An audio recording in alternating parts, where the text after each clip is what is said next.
¿Ya? José.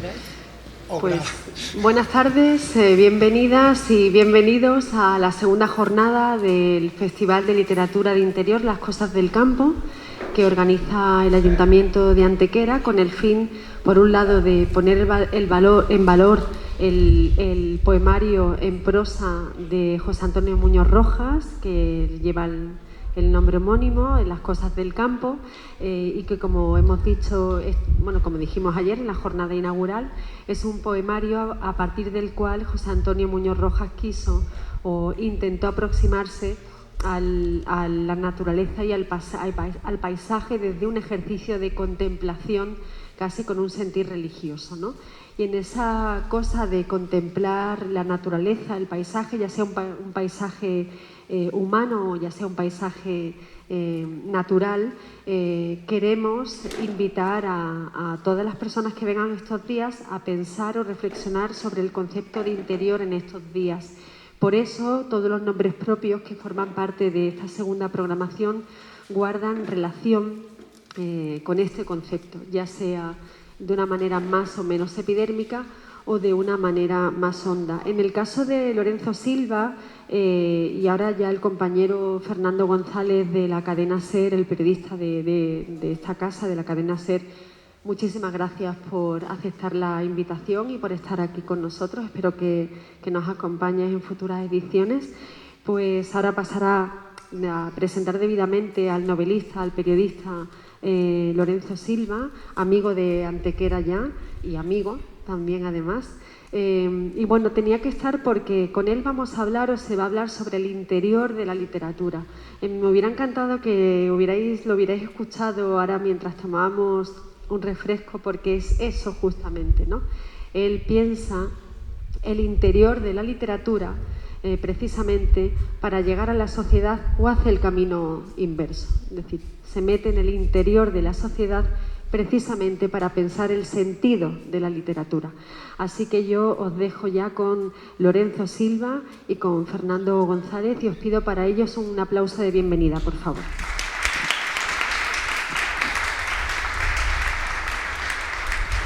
¿Qué tal? Muchas gracias. Bueno, yo creo en cualquier caso que la presentación que pueda hacer de Lorenzo Silva sobra. No voy a tirar de tópico.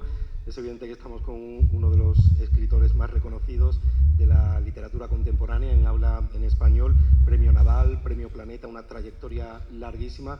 Bueno, yo soy un hombre de radio, voy a hacerle una especie de entrevista de radio que él va a trasladar al interior de la literatura, así que son preguntas normales que intentaremos un poco conocer más en profundidad al escritor, a esa persona que ha sabido llegar al interior de mucha gente, al interior de muchos lectores, a través de la ficción y la no ficción, a través de personajes ficticios que, bueno, han llegado muy de cerca a miles de lectores en nuestro país. Bueno, Lorenzo, en primer lugar, darte las gracias por acompañarnos y por venir a Antequera de nuevo, porque no es la primera vez. De hecho, creo que hace un par de años estuviste aquí mismo, ¿no? Sí, eso es. Bueno, muchas gracias a ti, Fernando, por acompañarme. Gracias, Cristina, por la presentación.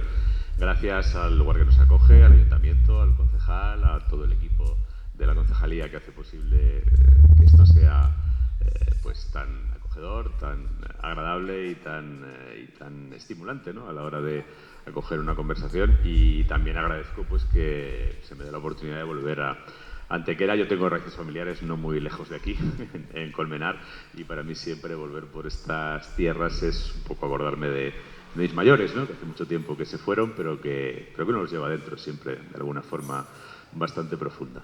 Bueno, en relación a ese título con el que se presenta este coloquio, ¿qué nos puedes decir? ¿Qué te lleva adentro?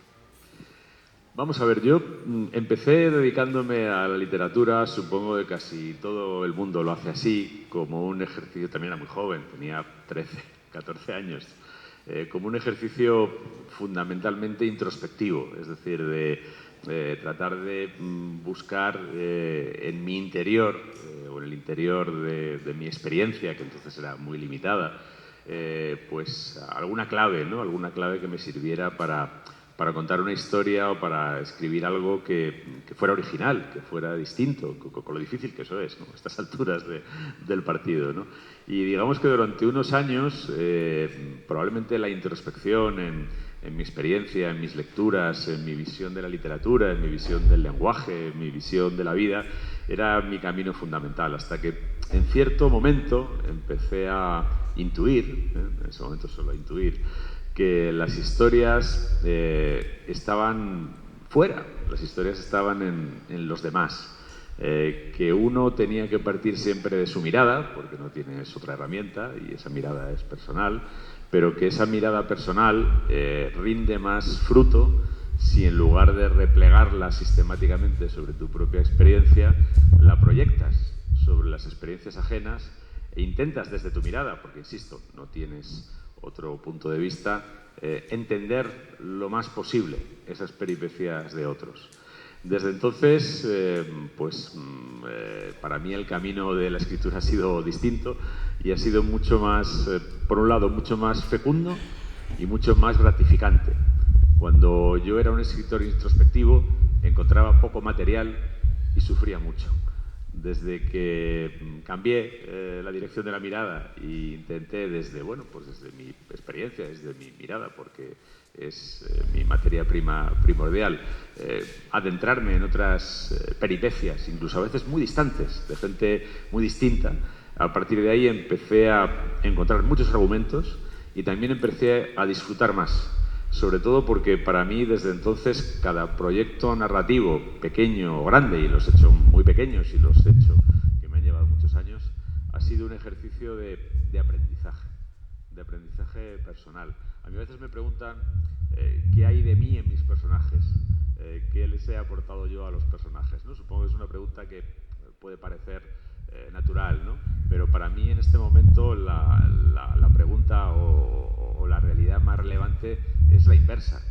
¿Qué es lo que a mí me han traído esos personajes? Esos personajes que me han permitido acercarme a peripecias distintas de la mía, a tiempos históricos diferentes del mío, a lugares en el mundo diferentes del mío. ¿Qué es lo que esos personajes que no son yo me han aportado a mí para enriquecer mi propia mirada personal?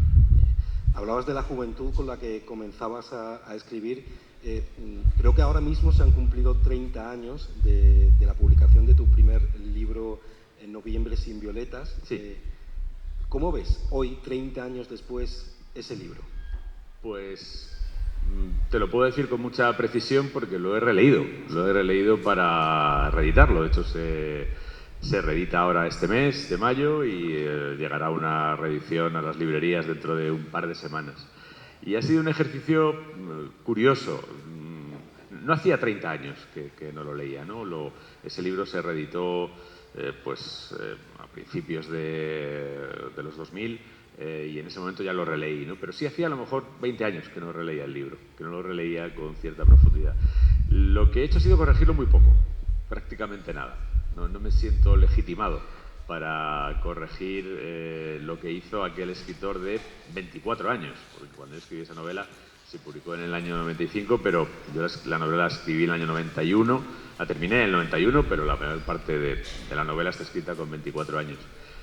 Yo no soy quien para enmendarle la plana a ese chaval, ¿no?, que intentaba ser novelista, y he preferido respetar la novela en su ingenuidad, que en algunos aspectos es bastante ingenua, en sus imperfecciones, que las tiene, como absolutamente todos mis libros, incluso el que acabo de sacar, y en esas cosas que ya no diría de la misma manera. Porque para mí cada libro, incluso los libros que no he publicado, que han sido varios, esta es mi primera novela publicada, pero yo escribí 4 novelas antes, que nunca han visto la luz, ¿no? Incluso esos libros no publicados han sido peldaños en el camino del aprendizaje. Y en ese libro, curiosamente, lo que sí he descubierto, leyéndolo ahora con la distancia de 30 años y con la distancia también de la experiencia, es que algunas de las intuiciones fundamentales desde las que he seguido escribiendo ya están ahí. Y creo que uno debe mantener una cierta lealtad a esas intuiciones fundamentales, porque están ahí por algo. Están ahí porque forman parte de tu verdad como persona y como narrador, y porque también forman parte de tu herencia. Yo siempre intento ser muy consciente de que yo no estoy aquí porque yo lo valgo. Yo estoy aquí porque he tenido unos padres, porque he tenido unos abuelos, porque he recibido una educación, porque he tenido maestros, maestras, y todo eso ha conformado lo que yo soy. Afortunadamente he tenido buenos maestros, he tenido buenas maestras y he tenido mucha gente de la que aprender cosas muy valiosas, que en ese libro ya estaban. No sé si, ¿por qué ese libro es el que se edita y no los 4 anteriores? ¿Lo decidiste tú o tuviste que llamar a puertas? Cuéntanos. No, vamos a ver, las 4 novelas anteriores, digamos que 3 ni siquiera yo las llegué a presentar en ninguna editorial. La justamente anterior sí que la mandé a bastantes editores, ninguno me la quiso publicar. Y bueno, con el tiempo tampoco considero que sea necesario publicar esos primeros libros, porque, bueno, para decirlo todo, de la 4ª novela algunos fragmentos sí se han publicado como relatos. De hecho, hay un libro de relatos que se llama El déspota adolescente, que tiene un relato que se titula así, El déspota adolescente, que es un fragmento de esa novela. Pero digamos que lo que hice yo mismo, ¿no?, con cierto sentido autocrítico, fue expurgar la novela de lo que a lo mejor no tenía sentido recuperar y ver de ese primer ejercicio que podía sobrevivir. Y eso ya lo he publicado y lo he publicado como relato. Pero no tengo la necesidad de publicar esos textos primeros porque, bueno, creo que en este momento no tienen más que un valor personal, no tienen un valor literario, ¿no? Escribir novelas es una cosa muy difícil, es una cosa muy, muy antinatural. Yo creo que el que diga que se pone a escribir por primera vez una novela y le sale de corrido y le sale bien, pues o engaña o se engaña, ¿no? Yo recuerdo esas novelas primeras como una especie de forcejeo conmigo mismo para encontrar un lenguaje, para encontrar una mirada, para encontrar un ritmo, para encontrar una forma de abordarlo todo, desde las descripciones a los diálogos hasta la caracterización de los personajes, ¿no? Y en esas primeras novelas hay muchas cosas que a mí no me satisfacen, muchas cosas que a mí me parece que no están a la altura de lo que debe ser una novela, por lo que no tiene mucho sentido publicarlas. De las primeras novelas a la última, Las fuerzas contrarias, cuéntanos un poco, ¿qué podemos encontrar en ella? Pues depende del lector. La verdad es un libro particular porque es el 14º de una serie, que ya son muchos, ¿no? Es una serie muy larga que lleva publicándose desde hace 27 años, pero que yo empecé a escribir hace 30. Y son 2 personajes que empecé a construir hace 30 años, que han tenido 13 libros anteriores. En esos 13 libros les han pasado muchas cosas. En esos 13 libros, además, han ido cumpliendo años, han ido ascendiendo, se han ido dejando plumas y han ido acumulando raspones, como nos pasa a todos en la vida. Y entonces hay 2 formas de leer este libro, ¿no? El que haya leído los 13 anteriores, supongo que lo leerá de forma bastante distinta a como lo hará quien sea el primer libro de la serie que lee, que se puede hacer perfectamente. Los libros son todos independientes, no es necesario haber leído los de antes, ¿no? Quien lea el libro sin conocer el resto de la serie, pues encontrará 2 personajes ya de una cierta edad, al protagonista con una cierta mirada crepuscular, porque se acerca a su retiro y tiene mucho más camino a la espalda que por delante, pero que así todo pues intenta seguir dando la talla, ¿no?, en un trabajo que es complejo y que es dificultoso y que a veces es ingrato, como es la investigación criminal, y como es la investigación criminal en concreto desde una unidad de policía judicial, porque no es lo mismo la investigación criminal que hace un periodista o que hace un detective privado, que la investigación criminal que hace alguien que está sometido a las leyes, que trabaja bajo la autoridad de los jueces, que tiene que respetar un montón de restricciones y de límites, ¿no? Y bueno, pues yo intento contar la vida de estas personas, porque para mí ante todo son 2 seres humanos, un hombre y una mujer con su bagaje, y que el lector que los conozca pues encontrará en ese momento de su vida en el que trabajan desde la experiencia, desde los desengaños, desde intentar seguir siendo útiles en un mundo que no siempre se lo pone fácil. En este caso, además, tienen que investigar 2 crímenes a la vez durante la primera fase del confinamiento por el COVID, es decir, con mucho en contra, ¿no? Su trabajo es quizá más difícil que en otras ocasiones. Quien ya conozca a estos personajes, bueno, pues para el lector que lo es desde hace tantos años y tantos libros, para mí cada nueva novela es un desafío, porque yo lo que intento ofrecerle a ese lector es unos personajes que estén a la altura de sus expectativas, porque alguien que ha leído 13 libros tuyos tiene unas expectativas que son legítimas, que creo que además no debes defraudar, porque no puedes hacer cualquier cosa con ellos.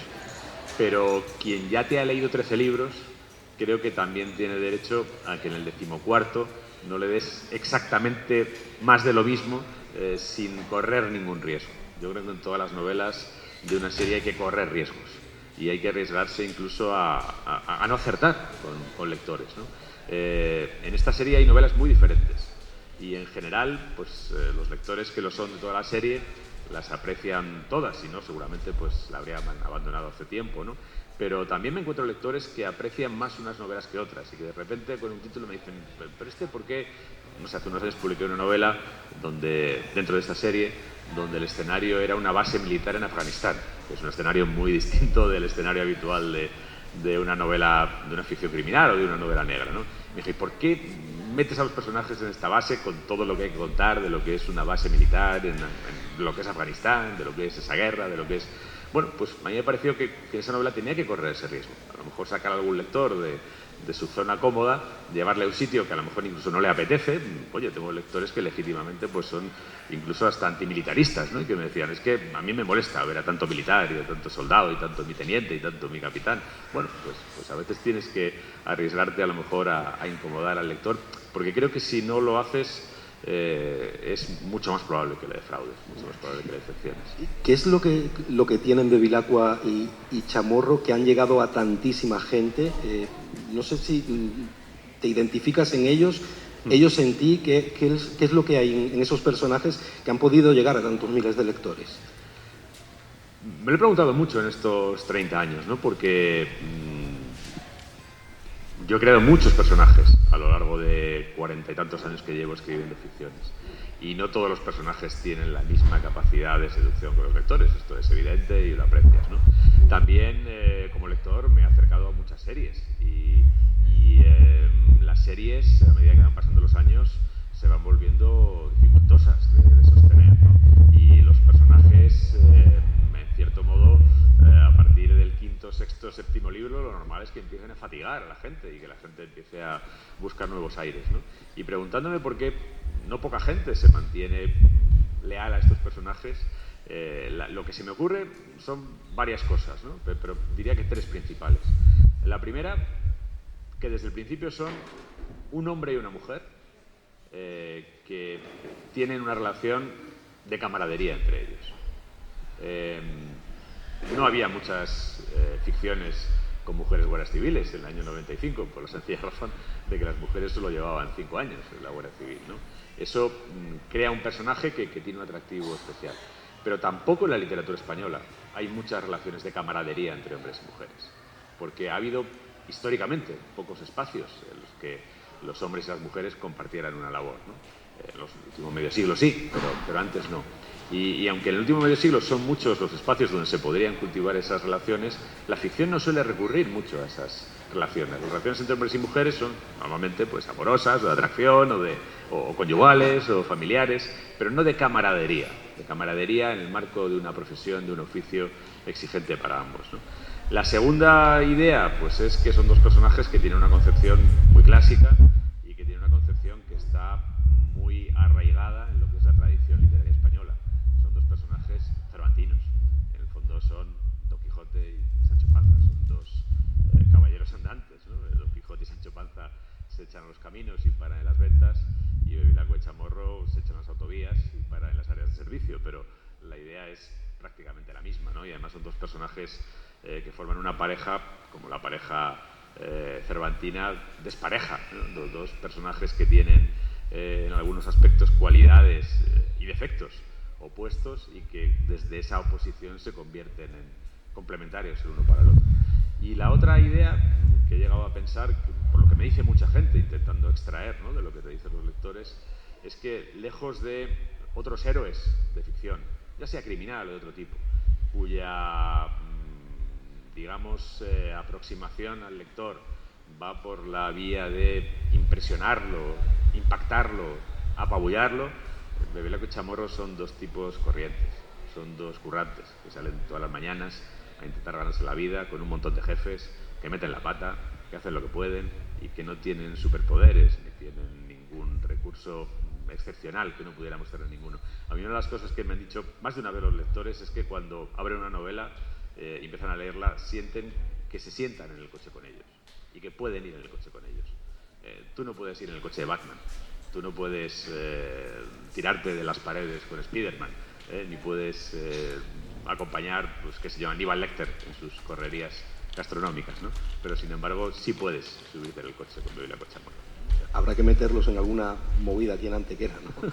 Bueno, has trabajado, Lorenzo, muchos estilos, el ensayo, la novela histórica, la novela negra. ¿Qué te lleva a elegir un género u otro?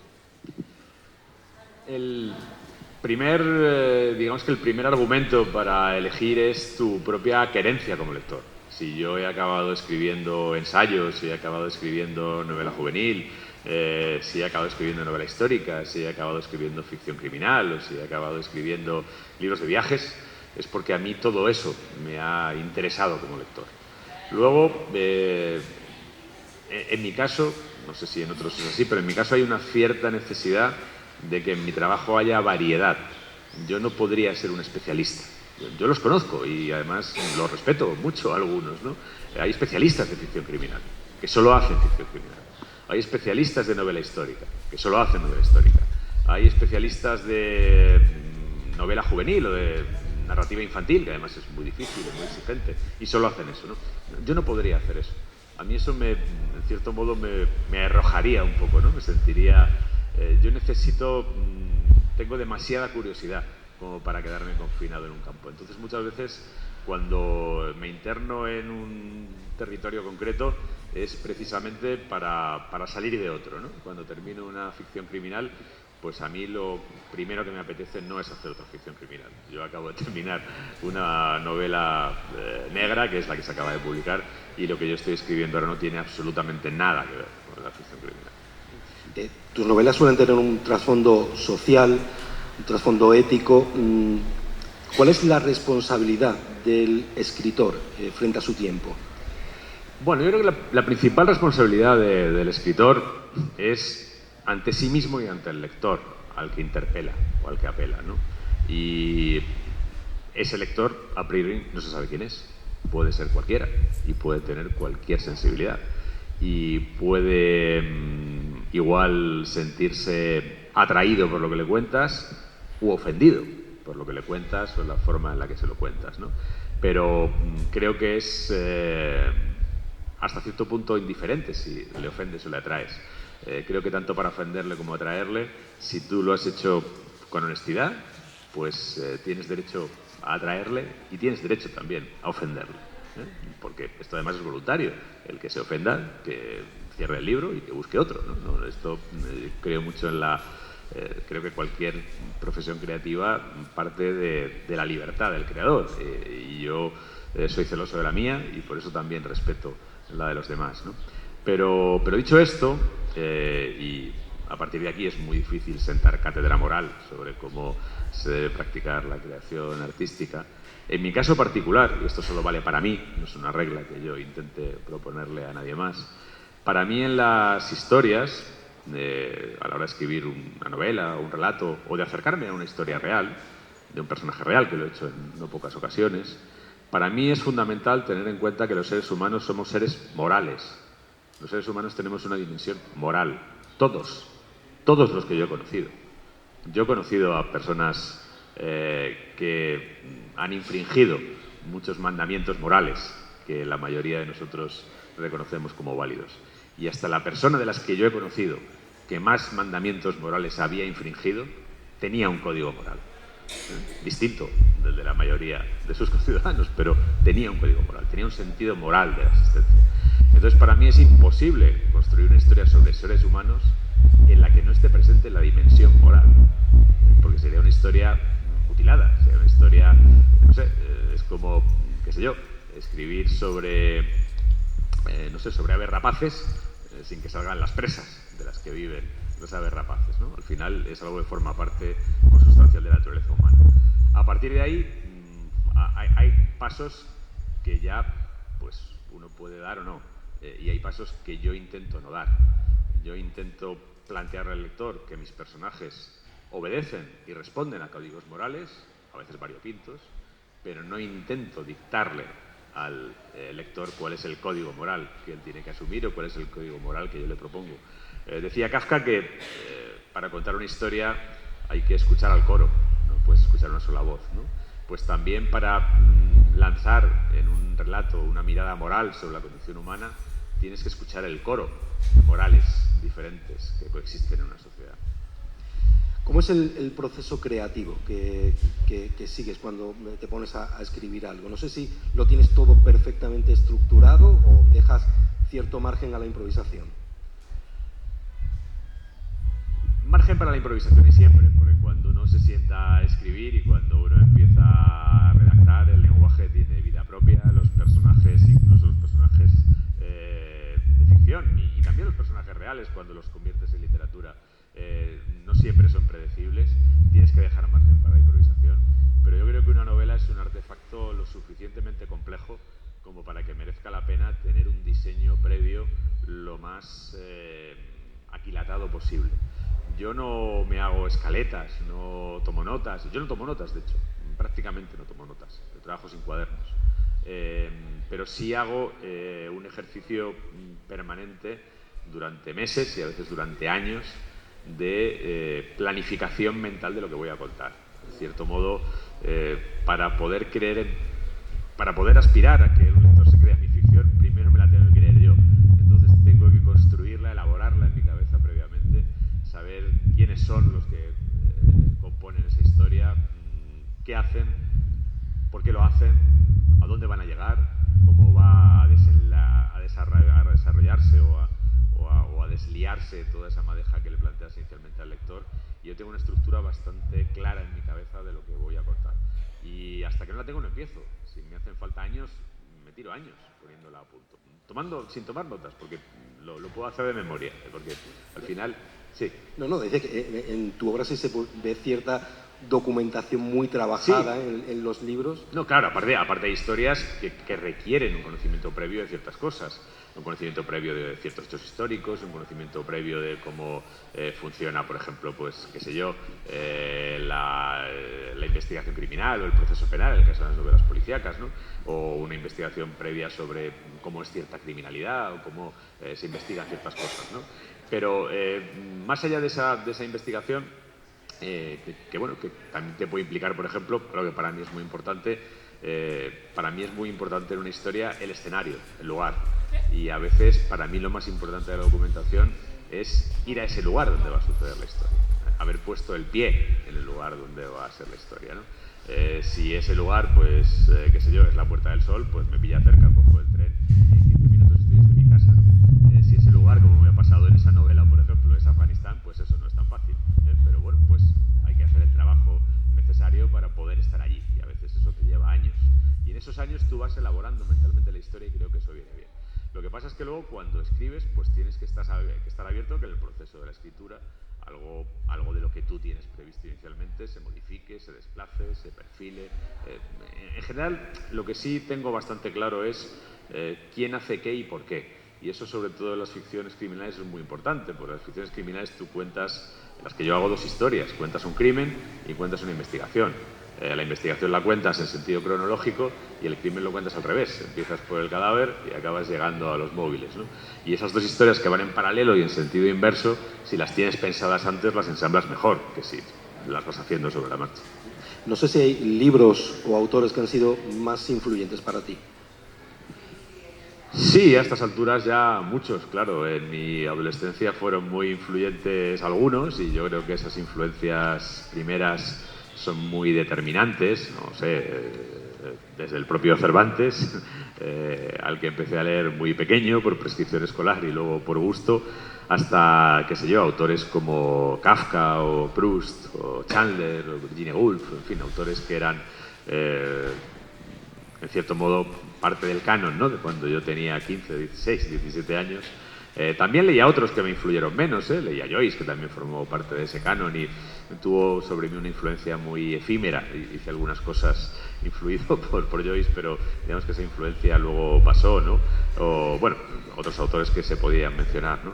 Y en aquella época también pues leía algunos autores españoles contemporáneos, como, pues qué sé yo, Sender, Baroja, Unamuno, Valle Inclán, que también tuvieron una influencia importante. Y con el tiempo vas teniendo otras influencias, que ya no sé si son tan importantes, pero a veces sí que te dan claves muy fundamentales, ¿no?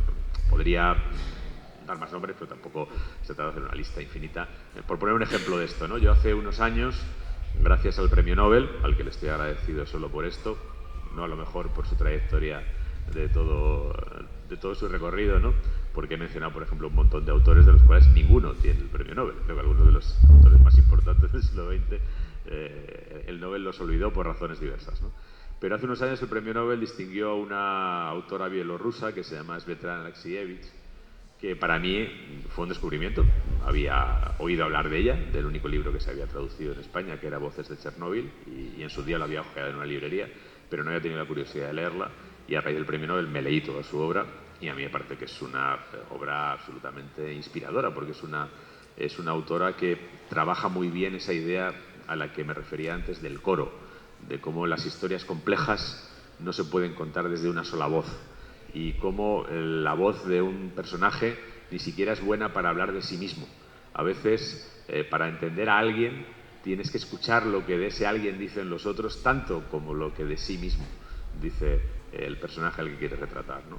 Creo que todo eso lo trabaja Svetlana Alexievich a partir de un trabajo previo que es ejemplar, que es un trabajo al que a lo mejor muchos autores no están demasiado acostumbrados, que es la escucha de los demás para poder entender esas historias complejas de las que forman parte. Entiendo que todo eso ha cambiado mucho en la actualidad, el tiempo de la inmediatez, el tiempo de la tecnología. ¿Qué papel ocupa la literatura actualmente en ese tiempo de la inmediatez, de todo ya? Para mí es una alternativa. Yo, por ejemplo, creo que esto que todos tenemos encima, que todos tendremos uno, yo tengo dos, es un veneno, es un tóxico. Es un tóxico que además nos administran deliberadamente personas que saben que nos están envenenando, porque mientras nos envenenan extraen de nosotros una rentabilidad que es enorme. Algunos de ellos han llegado a alcanzar o a amasar fortunas que superan el PIB de países grandes, ¿no? Y creo que ese veneno necesita antídotos, y que el mejor antídoto que existe para ese veneno es la literatura. Cuando alguien se sienta, y esto creo que nos ha pasado a todos, ¿no? Que ha entrado en su ordenador o en su teléfono para hacer una cosa y que iba a hacer una cosa de 5 minutos y lleva 45 minutos viendo idioteces, lo mejor es dejar el teléfono en otra habitación y cogerse el Quijote, por ejemplo, y leerse 6 capítulos del Quijote. Y creo que todo el envenenamiento que te han producido esos 45 minutos de estupideces, 5 capítulos del Quijote te lo purifica instantáneamente. Me pasa con la radio, que estamos acostumbrados a entrevistas de 5 minutos. Cristina, cuando veas que me estoy pasando, me das un toque, porque yo me he apuntado aquí 200 preguntas. ¿Cómo percibes actualmente el panorama de la literatura en nuestro país, en España? Bueno, podríamos distinguir en varios planos, ¿no? El creativo, el editorial, la relación con los lectores, la formación de lectores, ¿no? Yo creo que la lectura es una función directa de la educación. La primera medida del fomento de la lectura, sobre el que tanto se especula, es darle al conjunto de la población la mejor educación posible. Esa es la mejor medida de fomento de la lectura, ¿no? De hecho, ninguna otra puede competir con ella, ¿no? Y yo creo que ahí, en cierto modo, estamos fallando. Estamos fallando respecto de lo que podríamos alcanzar con los recursos que tenemos. Yo creo que, por ejemplo, la motivación a la lectura, que es la principal vía de entrada del conocimiento, la principal herramienta para estructurar el propio pensamiento, para estructurar la propia visión del mundo, ahí creo que se podría hacer mucho más y mucho mejor de lo que se hace. Mucho más y mucho mejor. Más o menos la mitad de los españoles son lectores. Eso quiere decir que leen al menos un libro al mes. Yo no creo que eso sea ser demasiado lector, pero bueno, eso es la mitad de los españoles. pero la mitad de los españoles ya está por debajo de eso. Y de hecho hay muchos españoles que leen 1 o 2 libros al año, ¿no? Eso con los recursos de todo tipo, económicos, educativos, bibliotecarios que tiene nuestro país, no son cifras buenas, no son cifras para sacar pecho. Gente que lea más de un libro al mes, estaremos en el 10-15% de la población, lo que sería un lector, bueno, medio, tampoco un lector súper empedernido, ¿no? Con lo que ahí tenemos todavía mucho camino por recorrer, ¿no? Luego las editoriales, pues las editoriales hacen lo que pueden. Las editoriales forman parte de un sector industrial, tienen que llegar a fin de mes, tienen que pagar las nóminas, tienen que pagar el impuesto, los impuestos, tienen que pagar el alquiler de los locales, y a veces para hacer todo eso, pues los libros que publican no son los libros más extraordinarios ni más excelsos que le vamos a hacer, pero también cabría preguntar en qué medida las editoriales a veces han tenido que ir en estos últimos años por esa vía porque los lectores han abandonado o han dado la espalda a quienes les suministran el material, ¿no? Hace 12 años el sector editorial español perdió de un ejercicio a otro 1/3 de su valor. De facturar 3.000 millones de euros pasó a facturar 2.000 millones de euros. La razón fue que ese año, en el año 12-13, fue cuando llegaron masivamente los dispositivos electrónicos a España y muchísimos lectores se lanzaron a piratear el contenido. Es decir, no a retribuir el trabajo de los creadores y de los editores y de quienes contribuyen a que exista un libro, sino a obtenerlo de saqueadores. Bueno, pues eso debilitó económicamente el sector editorial y para sobrevivir pues tuvo que hacer ciertas apuestas, ¿no? A lo mejor si los lectores no hubieran sido tan desleales con aquellos que les suministran los libros, pues no habría habido que hacerlo, ¿no? Y en lo de los autores, pues la vida del escritor siempre ha sido difícil, con carácter general. No solo en España, en todas partes. Es muy difícil ganarse la vida con esto. La mayoría de los escritores nos hemos dedicado a otras cosas para poder sobrevivir. La inmensa mayoría de los escritores, salvo unos pocos que se podrían contar con los dedos de pocas manos, no pueden vivir de este oficio y tienen que hacer otras cosas. Eso es así, ¿no? Dentro de esto, pues bueno, yo creo que con esas dificultades, con ese sector editorial no perfecto, pues en una librería española uno tiene bastante diversidad y creo que en los distintos géneros, ya sea desde el ensayo hasta la ficción criminal o hasta la novela histórica, tiene autores de calidad y tiene autores de bastante calidad. Y hay una cosa curiosa, si uno mira el favor de los lectores españoles, que lo suelen marcar las listas, ¿no?, de ventas y de éxitos y demás, quienes suelen estar ahí son autores españoles, más que autores internacionales. Luego, de alguna forma, digamos que los escritores españoles, el sector editorial español, no están defraudando tanto a los lectores españoles. Lorenzo, si te parece, vamos a darle la oportunidad ahora al público para que pueda hacer alguna pregunta mientras se la van pensando y alguien se anima. Una cuestión más que quería plantearte, porque bueno, después de más de 30 libros que se conozcan, porque seguro que tienes muchísimos más, no sé si hay temas que te gustaría abordar ahora que no has abordado hasta la fecha, temas que te inquietan en estos momentos. Bueno, hay unos cuantos, porque además escribiendo novelas, una novela lleva bastante tiempo, entonces se te ocurren más de las que normalmente te va a dar tiempo a escribir. Yo hay varios asuntos que desde hace tiempo, bueno, pues tengo en la cabeza y sobre los que me gustaría escribir. Intento que los importantes pues estén en mi trabajo, ¿no?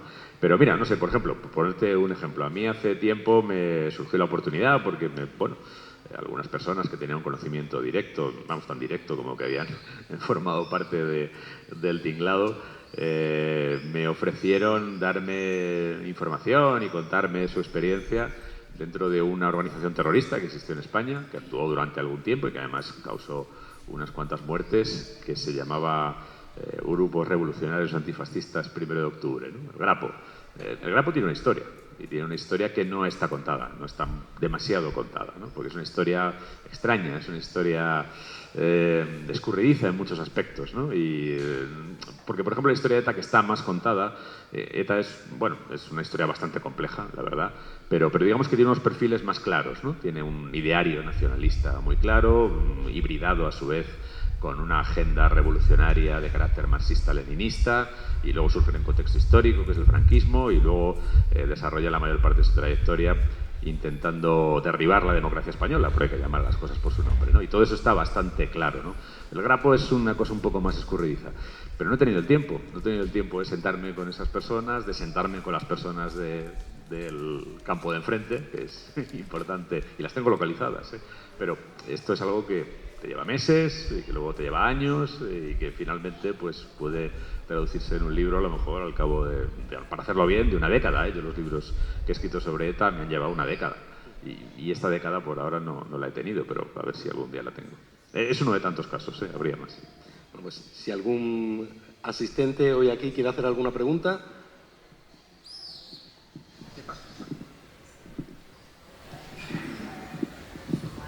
Preguntar siempre en público coarta mucho. Es que ha dicho usted una cosa que me parece muy interesante. La moral del escritor. Cuando yo le he visto a usted, de verdad, ¿no? Mi primera impresión es que usted es un hombre bueno, como Rubén. Rubén es un hombre bueno. Sin embargo, usted dice que todos tienen una moral. Yo conozco escritores y me cuesta mucho. Cuando yo un escritor interrogo su vida y veo que un desorden, que es caótica, que además le falta esa ética, esa moralidad, me cuesta mucho. Me cuesta mucho. Y sin embargo, cuando me encuentro así, pues ahora mismo estoy muy a gusto con usted, con lo que ha dicho. Y de verdad, no, habrá que buscar esa moral que es distinta a la que yo tengo, ¿no? Por mi cultura o por mi forma. No sé si me explico. Sí, más o menos creo que le sigo. Hombre, yo no sé, nadie puede decir de sí mismo que es trigo limpio del todo, ¿eh? No, creo que trigo limpio del todo no somos ninguno, ¿no? Pero sí es verdad que hay autores, que en su propia trayectoria personal, incluso en su mirada sobre el mundo, incluso pueden llegar a hacer alarde de inmoralidad. Y la historia de la literatura está llena de ellos, ¿no? Eso creo que es lícito desde el punto de vista creativo, ¿no? También es lícito que cada uno los juzguemos con arreglo a nuestro propio código moral y que pensemos que sus actos son reprobables o incluso deleznables. Y hay autores así que, no sé, que alguno es premio Nobel y tiene mucho, no sé, hay un caso que se cita muy a menudo que es Pablo Neruda. Pablo Neruda, que ganó el premio Nobel, Pablo Neruda que es un gran poeta. Pablo Neruda coqueteó con el stalinismo, que fue un régimen criminal, y tiene una oda a Stalin, y tuvo una hija que tenía un problema y en lugar de cuidarla lo que hizo fue abandonarla, lo que son dos actos que a mí me parecen personalmente execrables y creo que lo puedo decir porque me lo parecen y lo digo, pero a partir de ahí ¿yo puedo invalidar toda la poesía de Neruda? No, creo que no, creo que ese paso no lo puedo dar. Este es un caso muy extremo, pero también hay códigos morales que pueden no ser los nuestros, pero a lo mejor no tenemos la autoridad moral para decir que son execrables, ¿no? Es decir, en este caso, pues, hombre, yo me siento más o menos autorizado a decirlo, porque alabar a un asesino de masas o abandonar a una hija desvalida son dos cosas que son tan incompatibles con mi visión del mundo que me parecen execrables, ¿no? Pero hay otras cosas que a lo mejor son cosas que yo no comparto, pero ¿quién soy yo para decir que es moralmente censurable? Por ejemplo, pues no lo sé. Estoy tratando de buscar algún ejemplo. No es literario propiamente, pero bueno, me vale. Es un teórico de la economía que es Hayek, ¿no? Que es un ultraliberal que, entre otras cosas, viene a decir que el Estado no debe proveer ni seguridad ni absolutamente nada, ¿no? Que todo lo debe regular el mercado y, bueno, pues, en fin, a mí todo eso de entrada no me parece bien, porque sé o tengo la percepción de que el mundo está lleno de personas vulnerables, de personas indefensas, y que las personas indefensas el mercado nunca las va a socorrer, y que esas personas indefensas necesitan a alguien que sea su valedor. Pero ¿puedo decir yo que Hayek, en ese razonamiento que hace, que él tiene sus razones, sus argumentos, es un inmoral? Pues no. No, es decir, no estoy de acuerdo con él. Pero él no es alguien que esté planteando eso desde el desprecio a los vulnerables o desde el desprecio al sufrimiento humano. No, él tiene una visión del mundo según la cual esa es la manera de hacerlo. Bueno, pues yo no la comparto, ¿no? Pero no puedo decir que él sea inmoral. No puedo presumir que él dice todo eso por mala fe. ¿no? Porque ¿quién soy yo para saber cuáles son sus intenciones profundas, ¿no? Es alguien que tiene todo un argumentario en torno a eso. Y luego, pues, quizá lo más delicado es eso que planteaba, ¿no?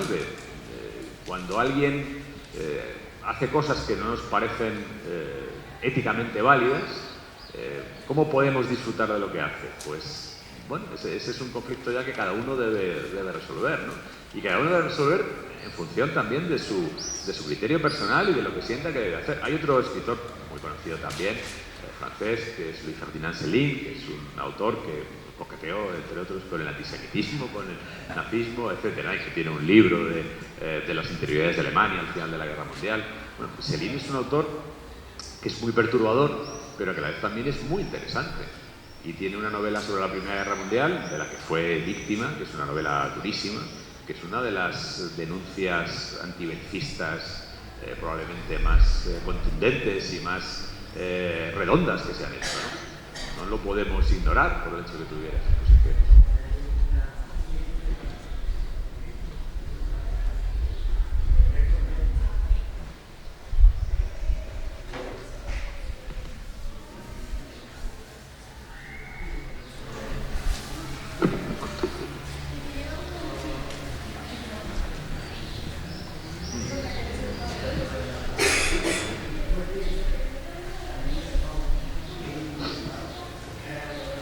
Sí. Pero bueno, ayer lo hablaba yo con alguien, la vida está llena de pactos con seres execrables. Eso también forma parte de la realidad humana, no solo la creación. A mí hay un caso que siempre me ha llamado mucho la atención, que es, todos más o menos venimos a considerar, hace poco fue el aniversario, ¿no? Y se conmemoró que la carrera espacial, los logros, ¿no? El hombre en la luna y tal, todo esto fue posible gracias al concurso directo de un señor que se llamaba Wernher von Braun. Wernher von Braun era teniente coronel de las SS y utilizó mano de obra esclava para fabricar las V2, que son los antecedentes de los cohetes de la NASA. Los estadounidenses lo salvaron, se lo llevaron a Estados Unidos, le blanquearon y pactaron con él, porque era el que sabía de cohetes, ¿no?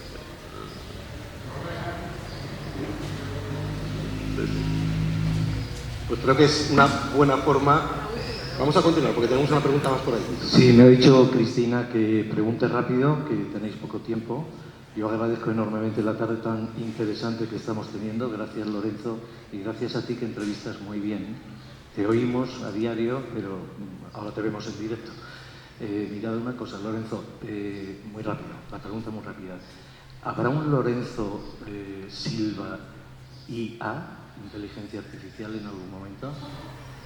Bueno, hasta donde yo sé, porque no hace mucho hubo una investigación periodística de una revista estadounidense que se llama The Atlantic. Meta, que es la empresa propietaria de Facebook, Instagram, WhatsApp, etcétera, y que tiene un modelo de inteligencia artificial que está desarrollando. Para entrenar ese modelo de inteligencia artificial, en un momento determinado los desarrolladores identificaron que era útil, que era interesante, acceder al repertorio bibliográfico existente, que además está todo él digitalizado, y además consideraron que limitarse solo al repertorio bibliográfico está en el dominio público, es decir, las obras con derechos de autor cuyos autores murieron hace más de 60, 70 u 80 años, dependiendo de los países, que son los textos que se pueden copiar libremente, que eso no era interesante y que para entrenar bien a la inteligencia artificial que estaban desarrollando había que alimentarla también con todos los textos que tienen derechos de autor vivos, es decir, todos los que todavía tienen propiedad intelectual que hay que respetar. Como iban retrasados respecto de Google y respecto de Microsoft y respecto de todos, se pusieron nerviosos y pensaron cómo accedemos rápidamente a todo este material si no nos da tiempo a negociar los derechos con todos los autores y con todos los intermediarios y demás. Y entonces alguien sugirió que había en la Deep Web un repositorio pirata donde está prácticamente todo copiado, todo lo que tiene derecho de autor, y que pagando pues el peaje que pide el pirata, que el pirata es un delincuente que normalmente cobra por sus servicios, como todos los delincuentes altruistas hay pocos, pues que pagando esto, pues que se podría tener rápidamente. Y según esa investigación de The Atlantic, estaban tan apretados por desarrollar su modelo porque iban con retraso, que accedieron al repositorio pirata y nutrieron su inteligencia artificial con todo ese material. The Atlantic publicaba un anexo en el que podías poner el nombre de un autor y ver si ese autor estaba en ese repositorio pirata y por tanto había sido utilizado por Meta para entrenar su inteligencia artificial. Yo hice la búsqueda y toda mi obra está ahí. Es decir, que toda mi obra ha sido utilizada por Meta sin mi permiso para entrenar a su inteligencia artificial, y supongo que la inteligencia artificial de Meta, si le preguntáis y le decís, ¿me puedes escribir una novela de Lorenzo Silva que vaya sobre eso? Sobre lo que sea, como se ha leído todo mi material, lo ha procesado, lo ha metido en su modelo de lenguaje y demás, pues podrá hacer un remedo que supongo que algo se parecerá. Lo que creo que no podrá hacer es la novela que estoy haciendo ahora.